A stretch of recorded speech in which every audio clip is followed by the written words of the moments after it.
नमस्कार, किस्से कहानियाँ में एक बार फिर आपका स्वागत है। मैं हूँ आपकी होस्ट रश्मि। आज हम सुनेंगे मुंशी प्रेमचंद द्वारा रचित गोदान का 14वां भाग। आगे की कहानी सुनने से पहले पिछले भाग में क्या हुआ जान लेते हैं। पिछले भाग में आपने सुना होरी की फसल। होरी अपनी सारी फसल डांड की भेंट कर देता है। जेठ का महीना आ जाता है, घर में अनाज का एक दाना नहीं रहता। होरी को कहीं से भी उधार नहीं मिलता है। जब पुनिया को पता चला कि होरी के यहाँ खाने को कुछ भी नहीं है, तो वह अपने घर से अनाज लाकर होरी के यहाँ रख जाती है। धनिया ने अनाज तो रख लिया था, पर मन में लज्जित और अपमानित हो रही थी। माघ का महीना बीत गया और भोला को रुपए ना मिले तो वह एक दिन होरी के यहाँ आ गया और होरी से रुपए मांगने लगा।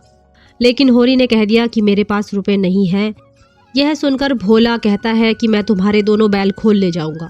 भोला यह भी कहता है कि अगर तुम नहीं चाहते कि मैं बैल ले जाऊं तो झुनिया को अपने घर से निकाल दो। ना मैं तुमसे पैसे मांगूंगा और ना ही तुम्हारे बैल मांगूंगा।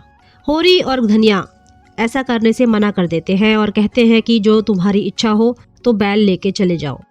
भोला होरी के दोनों बैल खोलकर ले जा रहा होता है। अभी भोला गांव के बाहर भी नहीं निकला होता है कि पीछे से दातादीन, पटेश्वरी, शोभा और 10-20 आदमी आते दिखाई देते हैं और भोला को रोक लेते हैं।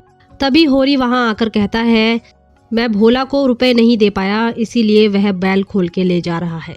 होरी कहता है कि भोला ने उसके साथ कोई जबरदस्ती नहीं की है। यह सुनकर सभी भोला को वहां से जाने देते हैं। अब सुनिए आगे की कहानी। प्रस्तुत है गोदान का भाग 14। मालती बाहर से तितली है, भीतर से मधुमक्खी। उसके जीवन में हंसी ही हंसी नहीं है। केवल गुड़ खाकर कौन जी सकता है, और जिए भी तो वह कोई सुखी जीवन ना होगा। वह हंसती है इसीलिए कि उसे इसके भी दाम मिलते हैं। उसका चहकना और चमकना इसलिए नहीं है कि वह चहकने को ही जीवन समझती है, या उसने निजत्व को अपनी आंखों में इतना बढ़ा लिया है कि जो कुछ करे अपने ही लिए करे।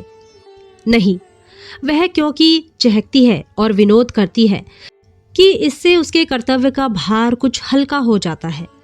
उसके बाप उन विचित्र जीवों में थे जो केवल जबान की मदद से लाखों के वारे न्यारे करते थे। बड़े बड़े जमींदारों और रईसों की जायदादें बिकवाना, उन्हें कर्ज दिलाना या उनके मामलों को अफसरों से मिलकर तय करा देना, यही उनका व्यवसाय था। दूसरे शब्दों में दलाल थे। इस वर्ग के लोग बड़े प्रतिभावान होते हैं। जिस काम से कुछ मिलने की आशा हो वह उठा लेंगे, किसी न किसी तरह उसे निभा भी देंगे। किसी राजा की शादी किसी राजकुमारी से ठीक करवा दी और 10-20 हजार उसी में मार लिए। यही दलाल जब छोटे छोटे सौदे करते हैं तो टाउट कहे जाते हैं और हम उनसे घृणा करते हैं। बड़े बड़े काम करके वही टाउट राजाओं के साथ शिकार खेलता है और गवर्नरों की मेज पर चाय पीता है।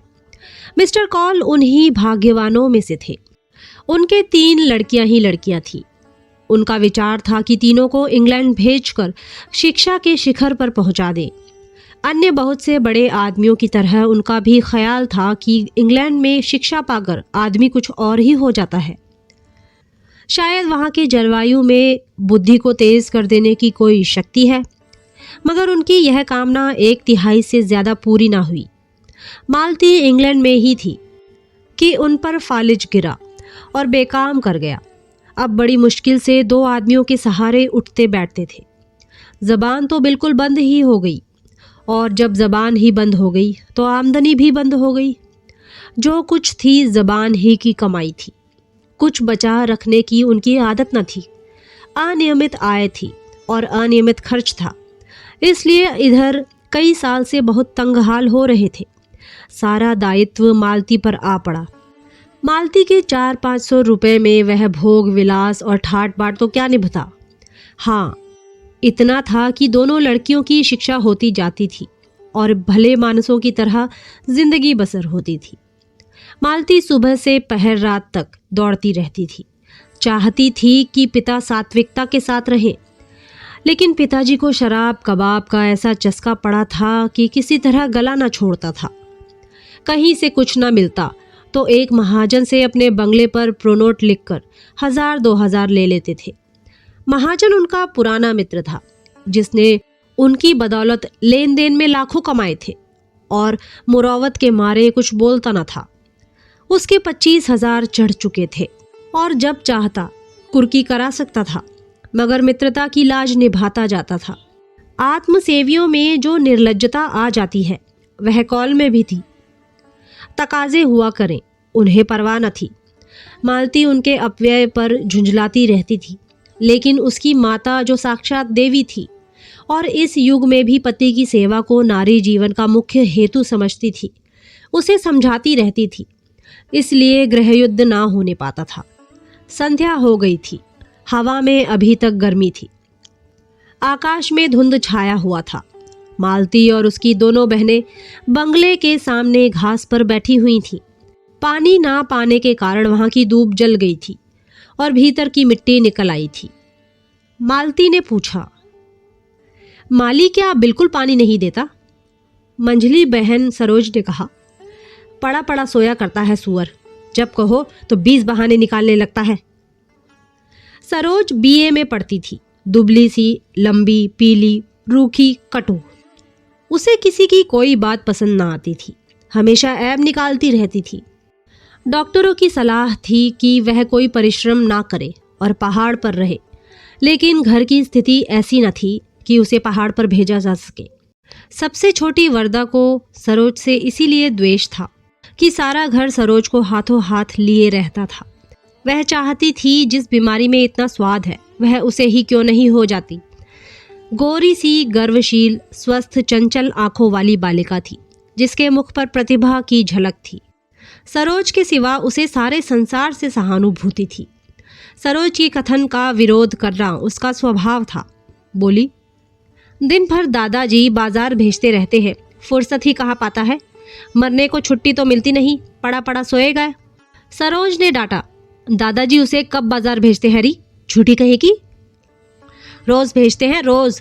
अभी तो आज ही भेजा था, कहो तो बुलाकर पूछवा दूं। पूछवाएगी? बुलाऊं? मालती डरी, दोनों गुथ जाएंगी तो बैठना मुश्किल कर देंगी। बात बदल कर बोली, अच्छा खैर होगा, आज डॉक्टर मेहता का तुम्हारे यहाँ भाषण हुआ था सरोज? सरोज ने नाक सिकोड़ कर कहा, हाँ हुआ तो था, लेकिन किसी ने पसंद नहीं किया। आप फरमाने लगे, संसार में स्त्रियों का क्षेत्र पुरुषों से बिल्कुल अलग है। स्त्रियों का पुरुषों के क्षेत्र में आना इस युग का कलंक है।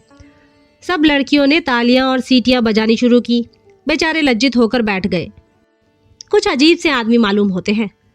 आपने यहाँ तक कह डाला कि प्रेम केवल कवियों की कल्पना है, वास्तविक जीवन में इसका कहीं निशान नहीं। लेडी हुक्कू ने उनका खूब मजाक उड़ाया। मालती ने कटाक्ष किया, लेडी हुक्कू ने? इस विषय में वह भी कुछ बोलने का साहस रखती हैं? तुम्हें डॉक्टर साहब का भाषण आदि से अंत तक सुनना चाहिए था। उन्होंने दिल में लड़कियों को क्या समझा होगा? पूरा भाषण सुनने का सब्र किसे था? वह तो जैसे घाव पर नमक छिड़कते थे। फिर उन्हें बुलाया ही क्यों? आखिर उन्हें औरतों से कोई वैर तो है नहीं। जिस बात को हम सत्य समझते हैं उसी का तो प्रचार करते हैं। औरतों को खुश करने के लिए वह उनकी सी कहने वालों में नहीं है। और फिर अभी यह कौन जानता है कि स्त्रियां जिस रास्ते पर चलना चाहती हैं वही सत्य है। बहुत संभव है आगे चलकर हमें अपनी धारणा बदलनी पड़े। उसने फ्रांस, जर्मनी और इटली की महिलाओं के जीवन आदर्श बतलाए और कहा, शीघ्र ही विमेंस लीग की ओर से मेहता का भाषण होने वाला है। सरोज को कुतूहल हुआ, मगर आप भी तो कहती हैं कि स्त्रियों और पुरुषों के अधिकार समान होने चाहिए। अब भी कहती हूँ, लेकिन दूसरे पक्ष वाले क्या कहते हैं यह भी तो सुनना चाहिए। संभव है हम ही गलती पर हो।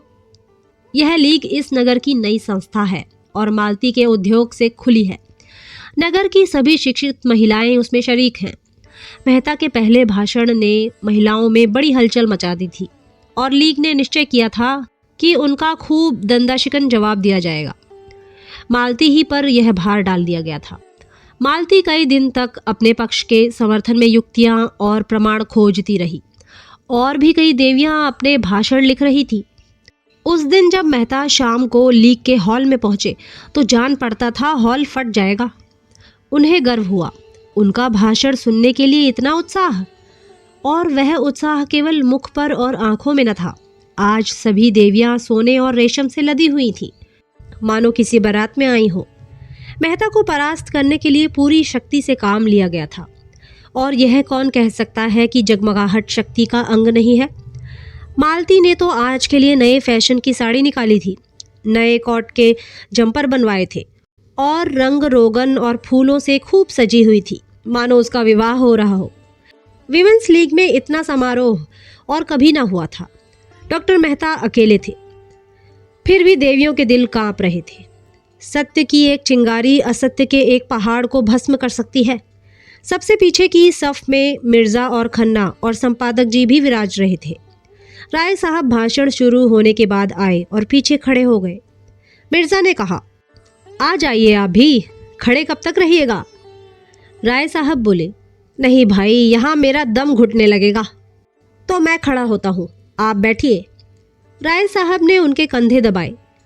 तकल्लुफ नहीं, बैठे रहिए, मैं थक जाऊंगा तो आपको उठा दूंगा और बैठ जाऊंगा। अच्छा मिस मालती सभानेत्री हुई, खन्ना साहब कुछ इनाम दिलवाइए। खन्ना ने रोनी सूरत बनाकर कहा, अब मिस्टर मेहता पर ही निगाह है, मैं तो गिर गया। मिस्टर मेहता का भाषण शुरू हुआ। देवियों, जब मैं इस तरह आपको संबोधित करता हूँ तो आपको कोई बात खटकती नहीं। आप इस सम्मान को अपना अधिकार समझती हैं, लेकिन आपने किसी महिला को पुरुषों के प्रति देवता का व्यवहार करते सुना है? उसे आप देवता कहें तो वह समझेगा आप उसे बना रही हैं। आपके पास दान देने के लिए दया है, श्रद्धा है, त्याग है। पुरुष के पास दान के लिए क्या है? वह देवता नहीं, लेवता है। वह अधिकार के लिए हिंसा करता है, संग्राम करता है, कलह करता है। तालियां बजी। राय साहब ने कहा, औरतों को खुश करने का इसने कितना अच्छा ढंग निकाला। बिजली संपादक को बुरा लगा। कोई नई बात नहीं, मैं कितनी ही बार यह भाव व्यक्त कर चुका हूँ। मेहता आगे बढ़े। इसलिए जब मैं देखता हूँ हमारी उन्नत विचारों वाली देवियाँ उस दया और श्रद्धा और त्याग के जीवन से असंतुष्ट होकर संग्राम और कलह और हिंसा के जीवन की ओर दौड़ रही हैं और समझ रही हैं कि यही सुख का स्वर्ग है, तो मैं उन्हें बधाई नहीं दे सकता। मिसेस खन्ना ने मालती की ओर सगर्व नेत्रों से देखा। मालती ने गर्दन झुका ली। खुर्शेद बोले, अब कहिए, मेहता दिलेर आदमी है, सच्ची बात कहता है और मुंह पर। बिजली संपादक ने नाक सिकोड़ी। अब वह दिन लद गए जब देवियां इन चकमों में आ जाती थीं। उनके अधिकार हड़पते जाओ और कहते जाओ, आप तो देवी हैं, लक्ष्मी हैं, माता हैं। मेहता आगे बढ़े। स्त्री को पुरुष के रूप में, पुरुष के कर्म में रत देखकर मुझे उसी तरह वेदना होती है जैसे पुरुष को स्त्री के रूप में स्त्री के कर्म करते देखकर। मुझे विश्वास है ऐसे पुरुषों को आप अपने विश्वास और प्रेम का पात्र नहीं समझती, और मैं आपको विश्वास दिलाता हूँ ऐसी स्त्री भी पुरुष के प्रेम और श्रद्धा का पात्र नहीं बन सकती। खन्ना के चेहरे पर दिल की खुशी चमक उठी। राय साहब ने चुटकी ली। आप बहुत खुश हैं खन्ना जी। खन्ना बोले, मालती मिले तो पूछूं, अब कहिए। मेहता आगे बढ़े। मैं प्राणियों के विकास में स्त्री के पद को पुरुषों के पद से श्रेष्ठ समझता हूँ, उसी तरह जैसे प्रेम और त्याग और श्रद्धा को हिंसा और संग्राम और कलह से श्रेष्ठ समझता हूँ। अगर हमारी देवियां सृष्टि और पालन के देव मंदिर से हिंसा और कलह के दानव क्षेत्र में आना चाहती हैं, तो उससे समाज का कल्याण ना होगा। मैं इस विषय में दृढ़ हूँ। पुरुष ने अपने अभिमान में अपनी दानवी कीर्ति को अधिक महत्व दिया। वह अपने भाई का स्वत्व छीनकर और उसका रक्त बहाकर समझने लगा उसने बहुत बड़ी विजय पाई। जिन शिशुओं को देवियों ने अपने रक्त से सिरजा और पाला, उन्हें बम और मशीन गन और सहस्त्रों टैंकों का शिकार बनाकर वह अपने को विजेता समझता है। और जब हमारी ही माताएं उसके माथे पर केसर का तिलक लगाकर और उसे अपने आशीषों का कवच पहनाकर हिंसा क्षेत्र में भेजती हैं, तो आश्चर्य है कि पुरुष ने विनाश को ही संसार के कल्याण की वस्तु समझा और उसकी हिंसा प्रवृत्ति दिन दिन बढ़ती गई। और आज हम देख रहे हैं कि यह दानवता प्रचंड होकर समस्त संसार को रौंदती, प्राणियों को कुचलती, हरी भरी खेतियों को जलाती और गुलजार बस्तियों को वीरान करती चली जाती है। देवियों, मैं आपसे पूछता हूँ, क्या आप इस दानव लीला में सहयोग देकर इस संग्राम क्षेत्र में उतरकर संसार का कल्याण करेंगी? मैं आपसे विनती करता हूँ, नाश करने वालों को अपना काम करने दीजिए। आप अपने धर्म का पालन किए कीजिए। खन्ना बोले, मालती की तो गर्दन नहीं उठती। राय साहब ने इन विचारों का समर्थन किया। मेहता कहते तो यथार्थ ही हैं। बिजली संपादक बिगड़े, मगर कोई नई बात तो नहीं कही। नारी आंदोलन के विरोधी इन्हीं ऊटपटांग बातों की शरण लिया करते हैं। मैं इसे मानता ही नहीं कि त्याग और प्रेम से संसार ने उन्नति की। संसार ने उन्नति की पौरुष से, पराक्रम से, बुद्धि बल से, तेज से। खुर्शीद ने कहा, अच्छा सुनने दीजिए या अपनी ही गाए जाइएगा। मेहता का भाषण जारी था। देवियों, मैं उन लोगों में नहीं हूं जो कहते हैं स्त्री और पुरुष में समान शक्तियां हैं, समान प्रवृत्तियां हैं और उनमें कोई विभिन्नता नहीं है। इससे भयंकर असत्य की मैं कल्पना नहीं कर सकता। यह वह असत्य है जो युग युगांतरों से संचित अनुभव को उसी तरह ढक लेना चाहता है जैसे बादल का एक टुकड़ा सूर्य को ढक लेता है। मैं आपको सचेत किए देता हूँ कि आप इस जाल में ना फंसे। स्त्री पुरुष से उतनी ही श्रेष्ठ है जितना प्रकाश अंधेरे से। मनुष्य के लिए क्षमा और त्याग और अहिंसा जीवन के उच्चतम आदर्श है। नारी इस आदर्श को प्राप्त कर चुकी है। पुरुष धर्म और आध्यात्म और ऋषियों का आश्रय लेकर उस लक्ष्य पर पहुंचने के लिए सदियों से जोर मार रहा है, पर सफल नहीं हो सका। मैं कहता हूँ, उसका सारा आध्यात्म और योग एक तरफ और नारियों का त्याग एक तरफ। तालियां बजी, हॉल हिल उठा। राय साहब ने गदगद होकर कहा, मेहता वही कहते हैं जो इनके दिल में है।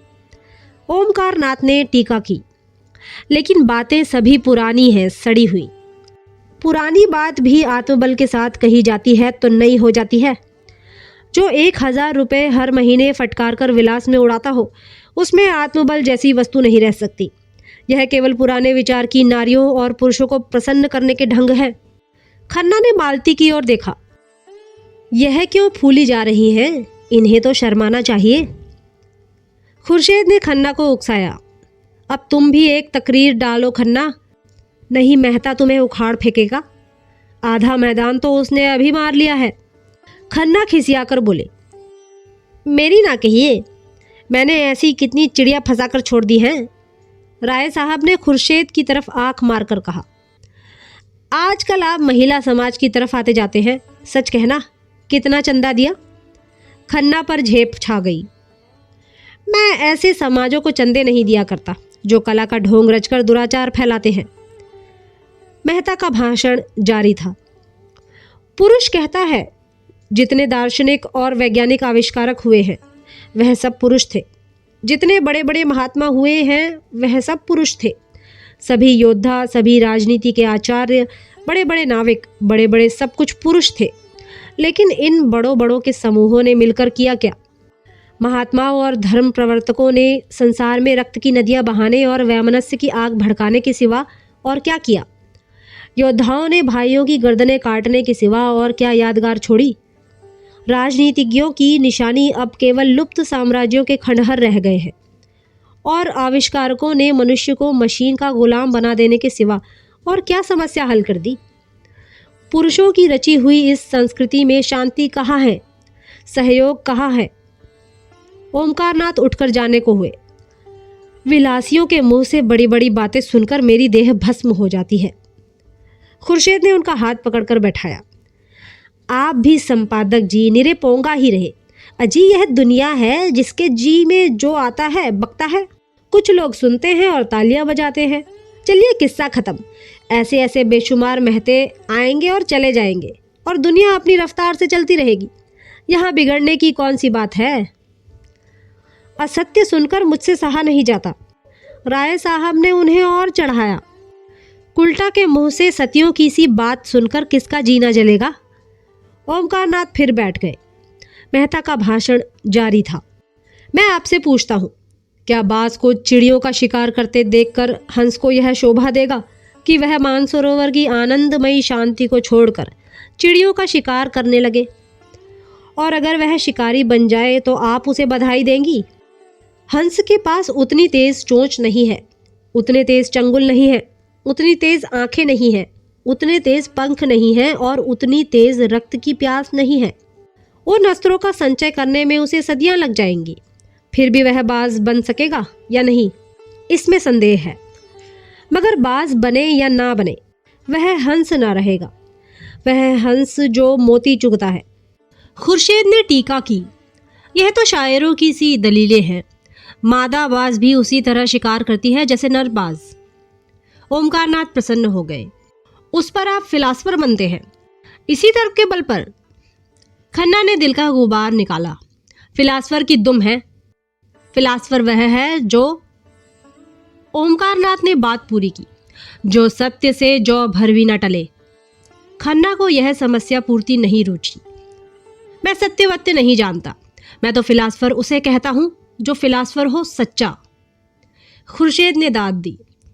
फिलासफर की आपने कितनी सच्ची तारीफ की है, वाह सुभान अल्लाह। फिलासफर वह है जो फिलासफर हो, क्यों ना हो। मेहता आगे चले।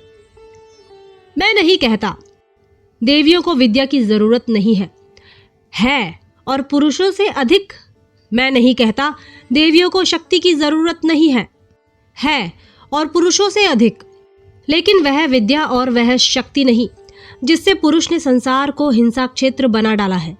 अगर वही विद्या और वही शक्ति आप भी ले लेंगी तो संसार मरुस्थल हो जाएगा। आपकी विद्या और आपका अधिकार हिंसा और विध्वंस में नहीं, सृष्टि और पालन में है। क्या आप समझती हैं वोटों से मानव जाति का उद्धार होगा या दफ्तरों में और अदालतों में जबान और कलम चलाने से? इन नकली अप्राकृतिक विनाशकारी अधिकारों के लिए आप वह अधिकार छोड़ देना चाहती हैं जो आपको प्रकृति ने दिए हैं। सरोज अब तक बड़ी बहन के अदब से जब्त किए बैठी थी, अब न रहा गया।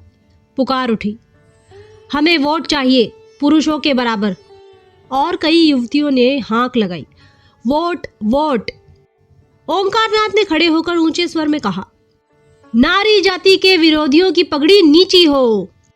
मालती ने मेज पर हाथ पटक कर कहा, शांत रहो। जो लोग पक्ष या विपक्ष में कुछ कहना चाहेंगे उन्हें पूरा अवसर दिया जाएगा।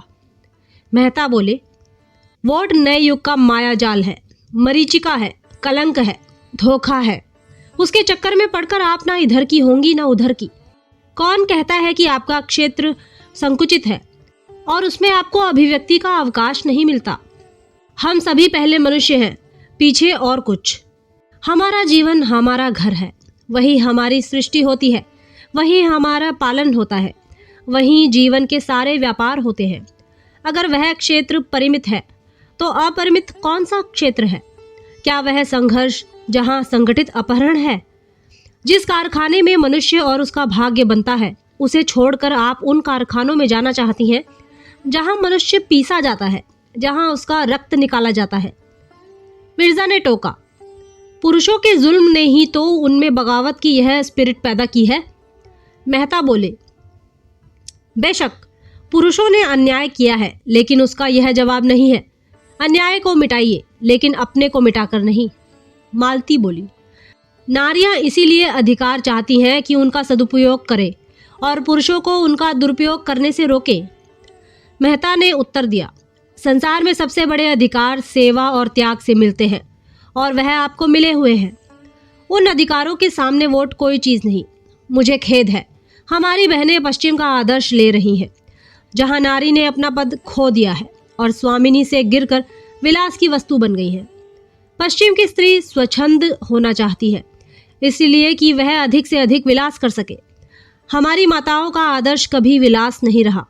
उन्होंने केवल सेवा के अधिकार से सदैव गृहस्थी का संचालन किया है। पश्चिम में जो चीज़ें अच्छी हैं वह उनसे लीजिए। संस्कृति में सदैव आदान प्रदान होता आया है, लेकिन अंधी नकल तो मानसिक दुर्बलता का ही लक्षण है। पश्चिम की स्त्री आज गृह स्वामिनी नहीं रहना चाहती। भोग की विदग्ध लालसा ने उसे उच्छृंखल बना दिया है। वह अपनी लज्जा और गरिमा को, जो उसकी सबसे बड़ी विभूति थी, चंचलता और आमोद प्रमोद पर होम कर रही है। जब मैं वहाँ की सुशिक्षित बालिकाओं को अपने रूप का या भरी हुई गोल बाहों या अपनी नग्नता का प्रदर्शन करते देखता हूँ तो मुझे उन पर दया आती है। उनकी लालसाओं ने उन्हें इतना पराभूत कर दिया है कि वे अपनी लज्जा की भी रक्षा नहीं कर सकती। नारी की इससे अधिक और क्या अधोगति हो सकती है। राय साहब ने तालियां बजाई। हॉल तालियों से गूंज उठा जैसे पटाखों की टिट्टियां छूट रही हो। मिर्जा साहब ने संपादक जी से कहा, इसका जवाब तो आपके पास भी ना होगा। संपादक जी ने विरक्त मन से कहा, सारे व्याख्यान में इन्होंने यही एक बात सत्य कही है। तब तो आप भी मेहता के मुरीद हुए। जी नहीं, अपने लोग किसी के मुरीद नहीं होते। मैं इसका जवाब ढूंढ निकालूंगा। बिजली में देखिएगा। इसके माने यह है कि आप हक की तलाश नहीं करते, सिर्फ अपने पक्ष के लिए लड़ना चाहते हैं। राय साहब ने आड़े हाथों लिया। इसी पर आपको अपने सत्य प्रेम का अभिमान है। संपादक जी अविचल रहे। वकील का काम अपने मुवक्किल का हित देखना है, सत्य या असत्य का निराकरण करना नहीं। तो यूं कहिए कि आप औरतों के वकील हैं। मैं उन सभी लोगों का वकील हूं जो निर्बल हैं, निसहाय हैं, पीड़ित हैं। बड़े बेहया हो यार, मेहता जी कह रहे थे। और यह पुरुषों का षड्यंत्र है, देवियों को ऊंचे शिखर से खींचकर अपने बराबर बनाने के लिए। उन पुरुषों का जो कायर है, जिनमें वैवाहिक जीवन का दायित्व संभालने की क्षमता नहीं है, जो स्वच्छंद काम क्रीड़ा की तरंगों में सांडों की भांति दूसरों की हरी भरी खेती में मुंह डालकर अपनी कुत्सिक लालसाओं को तृप्त करना चाहते हैं। पश्चिम में इनका षड्यंत्र सफल हो गया और देवियां तितलियां बन गई। मुझे यह कहते हुए शर्म आती है कि इस त्याग और तपस्या की भूमि भारत में भी कुछ वही हवा चलने लगी है। विशेषकर हमारी शिक्षित बहनों पर वह जादू बड़ी तेजी से चढ़ रहा है। वह गृहिणी का आदर्श त्याग कर तितलियों का रंग पकड़ रही हैं। सरोज उत्तेजित होकर बोली, हम पुरुषों से सलाह नहीं मांगती। अगर वह अपने बारे में स्वतंत्र हैं तो स्त्रियां भी अपने विषय में स्वतंत्र हैं। युवतियां अब विवाह को पेशा नहीं बनाना चाहती, वह केवल प्रेम के आधार पर विवाह करेंगी। जोर से तालियां बजी, विशेषकर अगली पंक्तियों में जहां महिलाएं थीं। मेहता ने जवाब दिया, जिसे तुम प्रेम कहती हो वह धोखा है, उद्दीप्त लालसा का विकृत रूप, उसी तरह जैसे सन्यास केवल भीख मांगने का संस्कृत रूप है। वह प्रेम अगर वैवाहिक जीवन में कम है तो मुक्त विलास में बिल्कुल नहीं है। सच्चा आनंद, सच्ची शांति केवल सेवा व्रत में है। वही अधिकार का स्रोत है, वही शक्ति का उद्गम है। सेवा ही वह सीमेंट है जो दंपति को जीवन पर्यंत स्नेह और साहचर्य में जोड़े रख सकता है, जिस पर बड़े बड़े आघातों का भी कोई असर नहीं होता। जहां सेवा का अभाव है वहीं विवाह विच्छेद है, परित्याग है, अविश्वास है। और आपके ऊपर पुरुष जीवन की नौका का कर्णधार होने के कारण जिम्मेदारी ज्यादा है। आप चाहें तो नौका को आंधी और तूफानों में पार लगा सकती हैं, और आपने असावधानी की तो नौका डूब जाएगी और उसके साथ आप भी डूब जाएंगी। भाषण समाप्त हो गया। विषय विवादग्रस्त था और कई महिलाओं ने जवाब देने की अनुमति मांगी, मगर देर बहुत हो गई थी। इसलिए मालती ने मेहता को धन्यवाद देकर सभा भंग कर दी।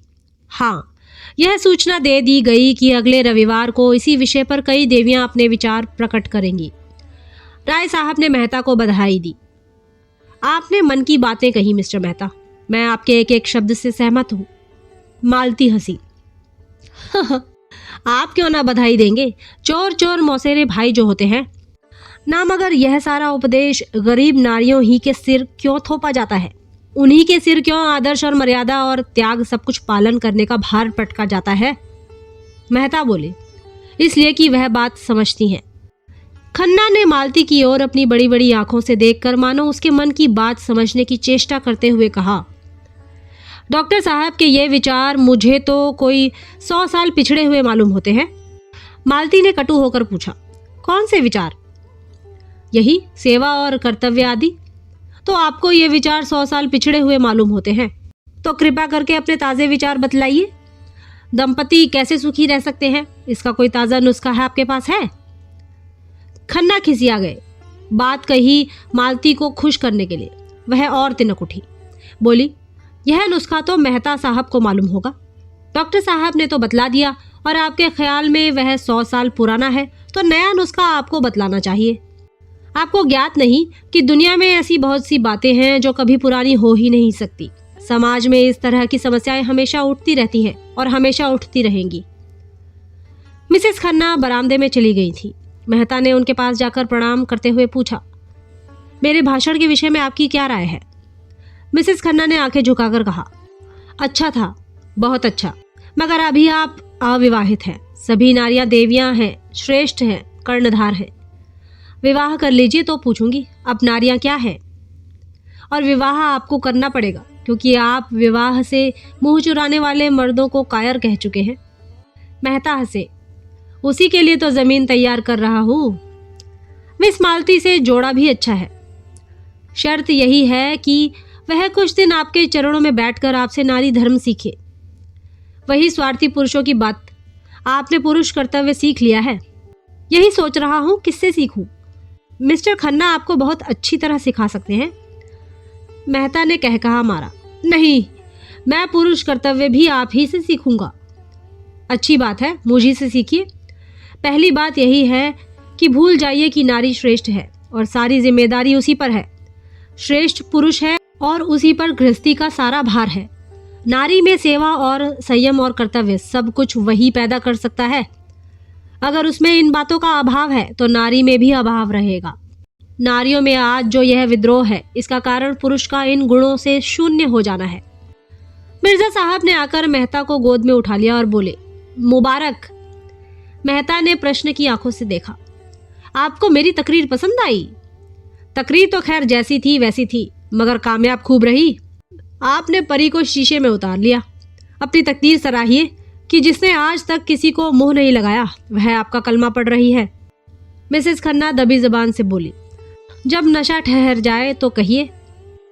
मेहता ने विरक्त भाव से कहा, मेरे जैसे किताबी कीड़ों को कौन औरत पसंद करेगी देवी जी, मैं तो पक्का आदर्शवादी हूं। मिसेस खन्ना ने अपने पति को कार की तरफ जाते देखा तो उधर चली गई। मिर्जा भी बाहर निकल गए। मेहता ने मंच पर से अपनी छड़ी उठाई और बाहर जाना चाहते थे कि मालती ने आकर उनका हाथ पकड़ लिया और आग्रह भरी आंखों से बोली, आप अभी नहीं जा सकते। चलिए पापा से आपकी मुलाकात कराऊं और आज वहीं खाना खाइए। मेहता ने कान पर हाथ रखकर कहा, नहीं, मुझे क्षमा कीजिए, वहां सरोज मेरी जान खाएगी। मैं इन लड़कियों से बहुत घबराता हूं। नहीं नहीं, मैं जिम्मा लेती हूं, जो वह मुंह भी खोले।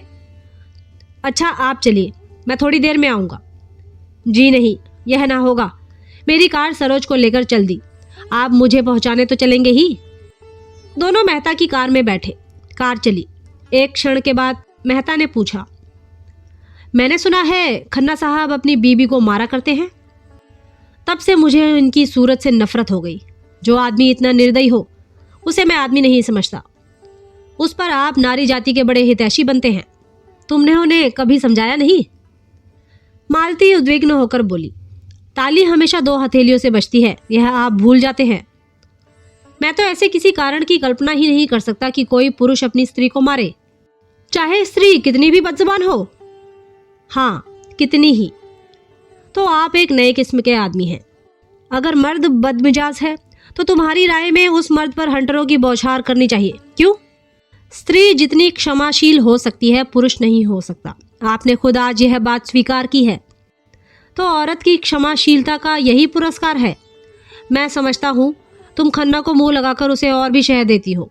तुम्हारा वह जितना आदर करता है, तुमसे उसे जितनी भक्ति है, उसके बल पर तुम बड़ी आसानी से उसे सीधा कर सकती हो, मगर तुम उसकी सफाई देकर स्वयं उस अपराध में शरीक हो जाती हो। मालती उत्तेजित होकर बोली, तुमने इस समय यह प्रसंग व्यर्थ ही छेड़ दिया। मैं किसी की बुराई नहीं करना चाहती, मगर अभी आपने गोविंदी देवी को पहचाना नहीं। आपने उनकी भोली भाली शांत मुद्रा देखकर समझ लिया वह देवी है।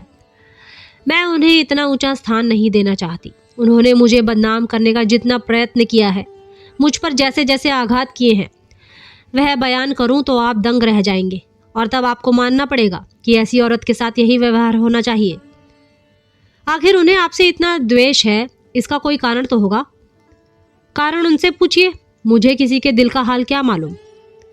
उनसे बिना पूछे भी अनुमान किया जा सकता है, और वह यह है, अगर कोई पुरुष मेरे और मेरी स्त्री के बीच में आने का साहस करे तो मैं उसे गोली मार दूंगा, और उसे ना मार सकूंगा तो अपनी छाती में गोली मार दूंगा।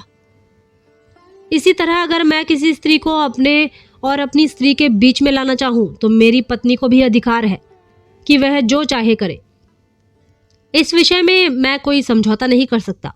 यह अवैज्ञानिक मनोवृत्ति है जो हमने अपने बनैले पूर्वजों से पाई है, और आजकल कुछ लोग इसे असभ्य, असामाजिक व्यवहार कहेंगे, लेकिन मैं अभी तक उस मनोवृत्ति पर विजय नहीं पा सका और ना पाना चाहता हूँ। इस विषय में मैं कानून की परवाह नहीं करता। मेरे घर में मेरा कानून है। मालती ने तीव्र स्वर में पूछा, लेकिन आपने यह अनुमान कैसे कर लिया कि मैं आपके शब्दों में खन्ना और गोविंदी के बीच आना चाहती हूँ? आप ऐसा अनुमान करके मेरा अपमान कर रहे हैं। मैं खन्ना को अपनी जूतियों की नोक के बराबर भी नहीं समझती। मेहता ने अविश्वास भरे स्वर में कहा, यह आप दिल से नहीं कह रही हैं मिस मालती। क्या आप सारी दुनिया को बेवकूफ़ समझती हैं? जो बात सभी समझ रहे हैं, अगर वही बात मिसेस खन्ना भी समझे तो मैं उन्हें दोष नहीं दे सकता। मालती ने तिनक कर कहा, दुनिया को दूसरों को बदनाम करने में मज़ा आता है, यह उसका स्वभाव है। मैं उसका स्वभाव कैसे बदल दूं? लेकिन यह व्यर्थ का कलंक है। हाँ, मैं इतनी बेमुरव्वत नहीं हूँ कि खन्ना को अपने पास आते देखकर दुत्कार देती। मेरा काम ही ऐसा है कि मुझे सभी का स्वागत और सत्कार करना पड़ता है। अगर कोई इसका कुछ और अर्थ निकालता है तो वह। मालती का गला भर्रा गया और उसने मुंह फेर कर रुमाल से आंसू पोंछे। फिर 1 मिनट बाद बोली, औरों के साथ तुम भी मुझे इसका दुख है। मुझे तुमसे ऐसी आशा न थी। फिर कदाचित उसे अपनी दुर्बलता पर खेद हुआ। वह प्रचंड होकर बोली, आपको मुझ पर आक्षेप करने का कोई अधिकार नहीं है। अगर आप भी उन्हीं मर्दों में से हैं जो किसी स्त्री पुरुष को साथ देकर उंगली उठाए बिना नहीं रह सकते, तो शौक से उठाइए।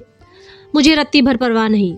अगर कोई स्त्री आपके पास बार बार किसी न किसी बहाने से आए, आपको अपना देवता समझे, हर एक बात में आपसे सलाह ले, आपके चरणों के नीचे आंखें बिछाए, आपका इशारा पाते ही आग में कूदने को तैयार हो जाए, तो मैं दावे के साथ कह सकती हूँ आप उसकी उपेक्षा ना करेंगे। अगर आप उसे ठुकरा सकते हैं तो आप मनुष्य नहीं हैं। उसके विरुद्ध आप कितने ही तर्क और प्रमाण लाकर रखते, लेकिन मैं मानूंगी नहीं।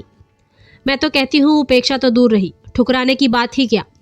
आप उस नारी के चरण धो धोकर पिएंगे और बहुत दिन गुजरने के पहले वह आपकी हृदयेश्वरी होगी। मैं आपसे हाथ जोड़कर कहती हूँ, मेरे सामने खन्ना का कभी नाम ना लीजिएगा।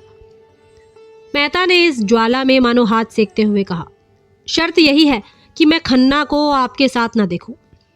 मैं मानवता की हत्या नहीं कर सकती। वह आएंगे तो मैं उन्हें दुरदुराऊंगी नहीं। उनसे कहिए अपनी स्त्री के साथ सज्जनता से पेश आए। मैं किसी के निजी मामले में दखल देना उचित नहीं समझती, ना मुझे इसका अधिकार है। तो आप किसी की जबान नहीं बंद कर सकती। मालती का बंगला आ गया। कार रुकी। मालती उतर पड़ी और बिना हाथ मिलाए चली गई। वह यह भी भूल गई कि उसने मेहता को भोजन की दावत दी है। वह एकांत में जाकर खूब रोना चाहती है। गोविंदी ने पहले भी आघात किए हैं, पर आज उसने जो आघात किया है वह बहुत गहरा, बड़ा चौड़ा और बड़ा मर्मभेदी है। तो दोस्तों, गोदान के इस भाग में इतना ही। अगले भाग में आपसे मुलाकात होगी। तब तक के लिए नमस्कार।